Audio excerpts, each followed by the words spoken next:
Hey everybody, welcome back to Electric Cafe. Today is day number 8 on my month-long January focus on 70s and 80s new age and ambient related releases. So this episode is on Patrick O'Hearn's 1985 album called Ancient Dreams.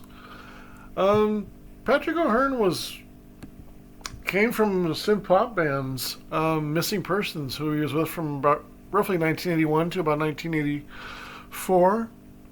He was also in the synth pop band Group 87. Coincidentally, I'm actually reviewing this album this week as well. And this was Ancient Dreams was his first album, first solo album, into the more ambient field, and it's a strong opener, and it definitely fits his sound, and I think in many ways it sticks out because of his synth pop background. It really kind of elevates the new age melodies to a deeper, sometimes more catchy, sometimes more eerie, but it's also more layered.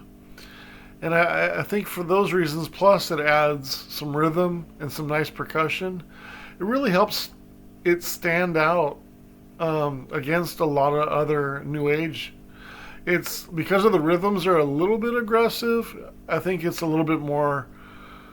It's hard to say new age music is more edgy, but it's almost verging on. There's a maybe like a proto techno or something like that, like an unusual climate, or Beauty in the Darkness. They do have some rhythms in here that are sort of futuristic and maybe a little bit more dramatic, and but there's an overall, I think, minimalism to the album where everything is kind of nicely spread out. There's nothing really on here that's really like over the top kind of cheesiness. Everything is very smooth and very well done. And in some respects, I think a lot of that has to do, of course, with Peter Baumann producing. Peter, of course, was from Tangerine Dream, and I think the only really drawback of this album is there's 6 songs on here. Seven songs on here. Sorry, I was getting a phone call. Seven songs on here, and 6 of them are full length songs, and one's a little bit less than 2 minutes. I think only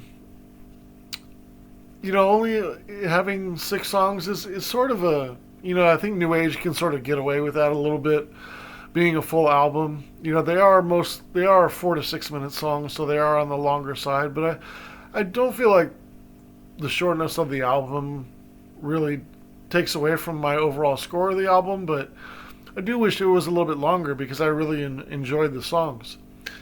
The songs individually, the first track is called At First Light. I really like the sounds here. It's good layering of melodies, bass line. The chimes are a little bit Japanese sounding in a way. I give it a 3.5 stars. Really strong track here. And then the second track, right into my favorite track, Beauty in the Darkness. I really like, again, the darkness on this track. It's the nice percussion and rhythm. Kind of has a aboriginal sound, and sort of the keyboards sound a little crystallized, which is really cool. Goes great with the artwork as well. In fact, the whole album is great. A great example of the artwork matching the album. That's one of the things that really gets you put off on discovering prog rock sometimes, and some experimental music in the 70s. A lot of times the music doesn't sound as cool as the artwork is. I don't know if I can give an example as Yes is a good example of that, but I really like the Yes artwork, but some of the music doesn't really live up to how cool the artwork is, for me anyways. Here I'm happy to say, it's just a nice kind of cool kind of nature, but it's kind of darker and a little bit more crystallized, icy kind of atmosphere, and a good balance with nature as well. But Beauty in the Darkness, my favorite track on here, 3 3/4 stars, really strong track. Track number 3, Unusual Climate. I like how the beat isn't fully accurate. It's not like right on the drum kick isn't like right on beat. It's kind of a little off. Kind of gives it like a little bit of a looser feel, which is kind of cool. I give the track 3 stars. It's a little bit more cheesy than the other two ones, but not much. Just very minor. Um, then you flip over the record and the track number 4, the first song on side 2, Life Along the River Vile, or Val, I think it's VAL, unless it's silent. It's a peaceful journey. It's a good song as well, really strong. Can't. This album is very consistent. I got this track 3 stars. I got the title track, the next track 3 stars, Ancient Dreams, and uh, and then the last track, Malevolent Landscape. Can't pronounce Malevolent. Uh, I know what it means, but I never really said that word myself. Malevolent. Ugh. Landscape. Anyways, 3 star. And then the last track is like under 2 minutes. I gave it 2.5 stars. It's called Last Performance. Um, it's not bad, but it's kind of. I wish it was longer, so I could kind of feel like I could get to a little bit higher score. But overall, everything's really solid on this album. 21 3/4 stars divided by 7 is a 3.05. So it's right at a 70, and I think that's a good score for the album. I think it's a very good album. It's right on the bottom of it, but I really enjoy this album. I think it's strong. I wish it was a little bit longer, and it's the only Patrick O'Hearn album that I actually have, and it does have me.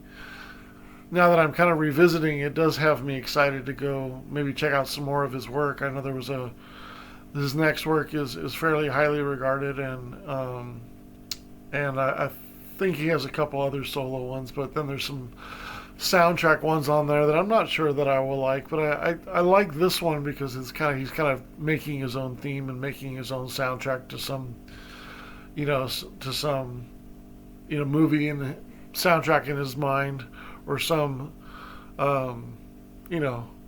background that he's making the music for. It's really cool, but really strong album. I really like Patrick O'Hearn's keyboard playing and Missing Persons and Group 87 in here. I think a lot of his early 80s work is really strong. But yeah, 70 out of 100 for Ancient Dreams by Patrick O'Hearn. Very good album. I'm curious if you have any thoughts about this album, or you like his music, or you can recommend any of his other albums. I'd be curious. All right, thanks so much.